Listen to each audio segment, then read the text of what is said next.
Kentucky continues to clean up and dig out after snow and ice Sunday and Monday that closed schools, caused accidents, and left many people without electric power.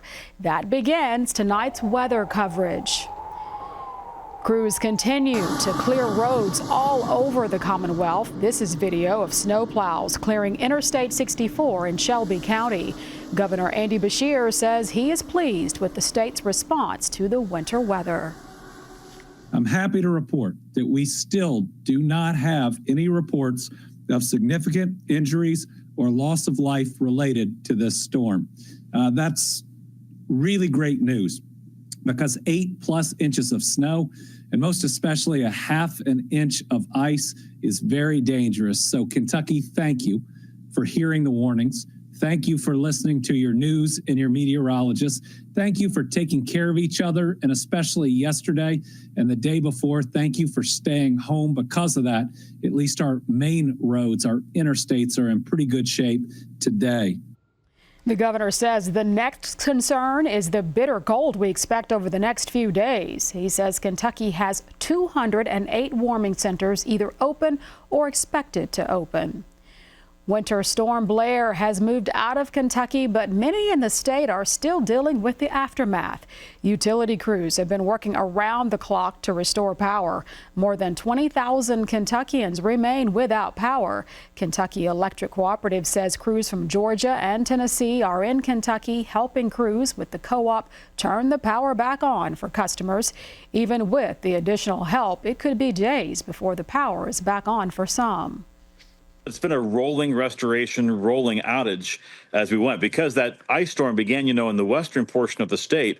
And even as power was being restored, there, it was still the freezing rain was still marching its way all across the state to the east. So now that we have all the crews here in place and some mutual aid crews in place, that number is coming down quickly, not quickly enough for the people who are without power. But we're making good progress here on Tuesday.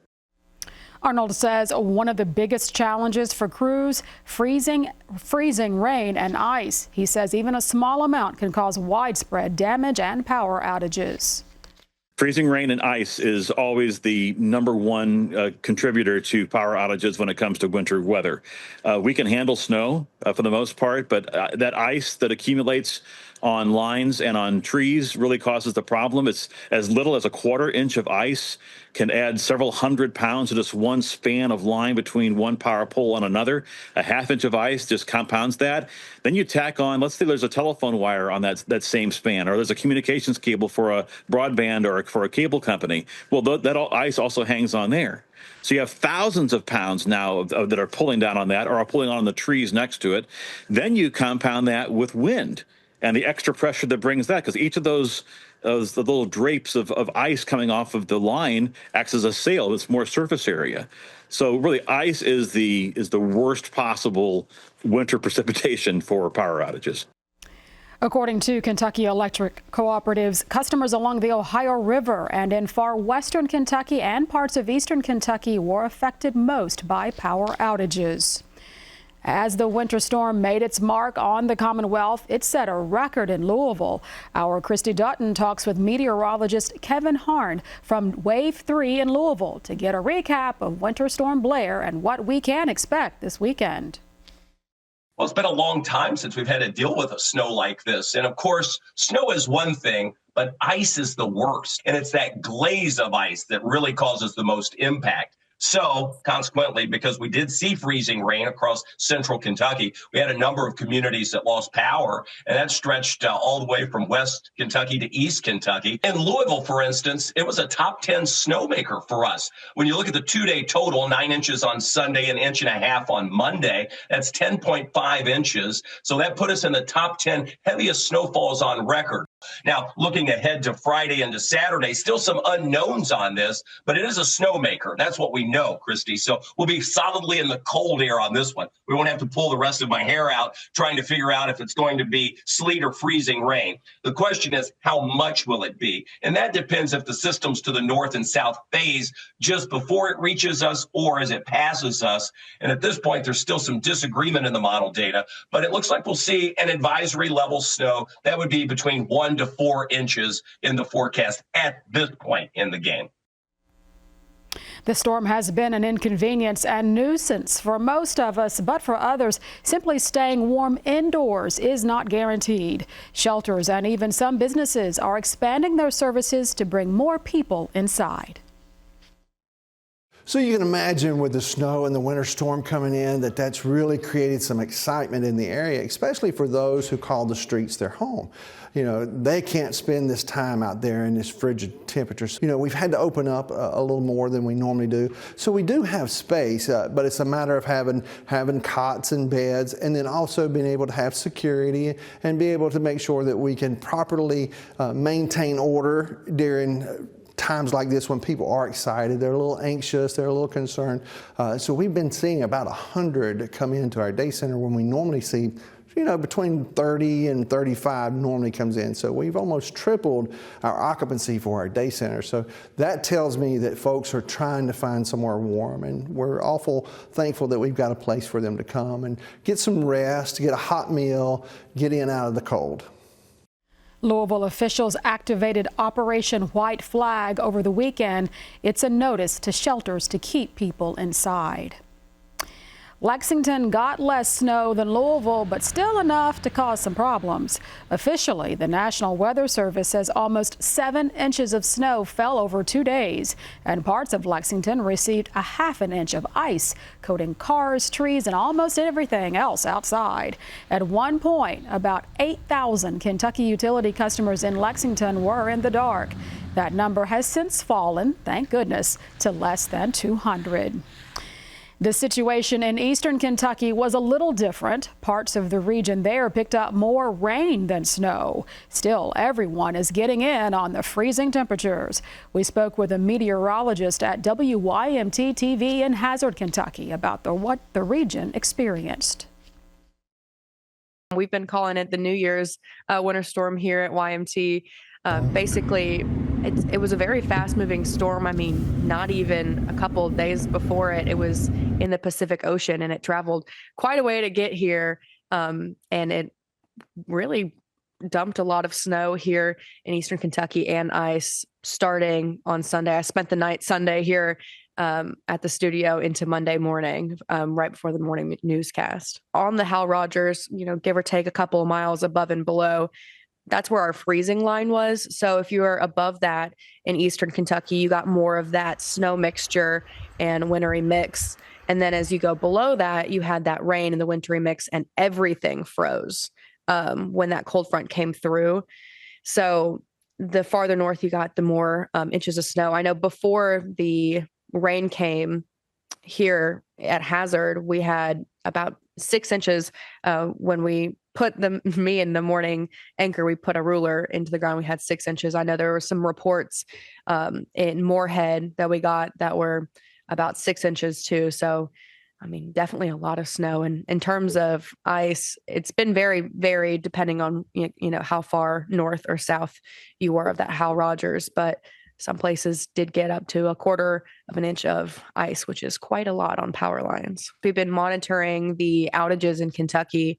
I don't remember off the top of my head which counties, but there were some that had upwards of 1,500 customers in a county that were out. Thankfully, we've had a lot of good responders to this that have gotten onto it as quick as they have. I know Rockcastle County was hit pretty quickly with the system and had a lot of power outages pretty instantly, but they went out and fixed things. And within a couple hours, they got those numbers down really quick. We'll be seeing little to no melting at all, especially here in Hazard. I know that we're getting 27, 28 degrees as our high today, 26 tomorrow, and 27 on Thursday. So that freezing point's 32. There's not going to be any melting of that snow here. We're still seeing that some roads haven't been cleared. Some of these roads won't be clear for several days. Now let's travel across the state to western Kentucky, which saw ice, freezing temperatures, and high winds. Our Laura Rogers checks in with Trent Aukerson, chief meteorologist at WPSD Local 6 in Paducah. What was the initial impact there in the Paducah area? Yeah, we had a pretty messy mix of some sleet and then freezing rain that moved in Saturday overnight. By the time folks were waking up on Sunday morning, we already had a fairly significant coating of ice on trees and power lines. We ended up with about 1/4 of an inch of ice total in the Paducah area. For most of western Kentucky, the biggest impacts developed during the daytime hours on Sunday. Temperatures started to flirt with the freezing mark and warm up just slightly going into Sunday afternoon, which provided some relief for portions of our area. Of course, we also had the gusty winds to deal with, and so that actually led to a few scattered power outages across our area, really starting by about midday on Sunday. And when you talk about these really frigid temperatures below freezing, of course, that can be dangerous for people that are exposed to the elements for long periods of time. Yeah, absolutely. We saw temperatures dip below freezing here on Sunday night, and they've yet to come back above freezing. And you're right, that prolonged cold and that exposure to that for folks that may not have access to sufficient heat, that prolonged exposure can add up over time, especially for folks that have been dealing with some extended power outages. That becomes a real concern. It sure does. And so do you know where they are with power outages now? Has much of that been restored? For most of extreme western Kentucky, those power outages have been restored. We still have a few outages farther up the Ohio River toward places like Marion, Kentucky, Crittenden County, over toward Union and Webster County, closer to the Henderson area. But across the Paducah area, we are all good, and we've been good since Sunday night. All right. Trent Okerson, Chief Meteorologist for WPSD Local 6. We sure appreciate your time and also all of the hard work, the tireless coverage into keeping people informed as to the weather conditions. Sure. Absolutely. Thank you. Yeah, big kudos to the meteorologists. Now, parts of northern Kentucky saw some of the highest snow totals over a course of a couple of days. Today, I caught up with Kenton Hornback with Link NKY to see how the region is doing. Well, Kenton, thank you so much for your time. We appreciate it. I know that you and others are still digging out, as we have been talking and discussing during today's program. Tell us about what Winter Storm Blair did to northern Kentucky. Well, Renee, Winter Storm Blair hit the region pretty hard, especially up in Cincinnati and the northern Kentucky region. I can tell you yesterday, according to the National Weather Service, that a record snowfall of 4.2 inches was accumulated in Cincinnati just on Monday, and that breaks the old record of 3.5 inches that was set all the way back in 1981. So anecdotally, I can tell you that I'm based in Covington, and walking around the streets this morning as well as yesterday, which I mean, it was pretty wild. My car was completely covered in at least what seemed like 2 feet of snow. People kind of struggling to get around. But ultimately, I think the snow removal service men and women did a really good job. And the cities were pretty well prepared, although it's how well prepared can you be when you're getting record snowfall? Yeah, and our gratitude to those crews that are out there, road crews and those who are dealing with utility lines. I mean, that's dangerous work during this time. Were there any incidents? We know there was a lot of concern about those who were unhoused and shelters that were provided for them, or any other incidents like that where, you know, that might have been newsworthy about how the area was ensuring that people were kept safe. Yes. So specifically to your point about the unhoused, I know the Campbell County Cold Shelter was open yesterday, as well as the Northern Kentucky Emergency Shelter. They were doing their best to keep their doors open and try to get people funneling in to stay out of the cold. A couple counties, all 3 counties really, all issued snow emergency warnings. It was a level 2 emergency warning, which meant that roadways were considered hazardous with snow blowing and drifting about. Motorists were only advised to travel if absolutely necessary. And like I said, anecdotally, I could tell you that the roads were pretty wild up here. A lot of snowfall was still coming down yesterday, as well as all of it that we got on Sunday.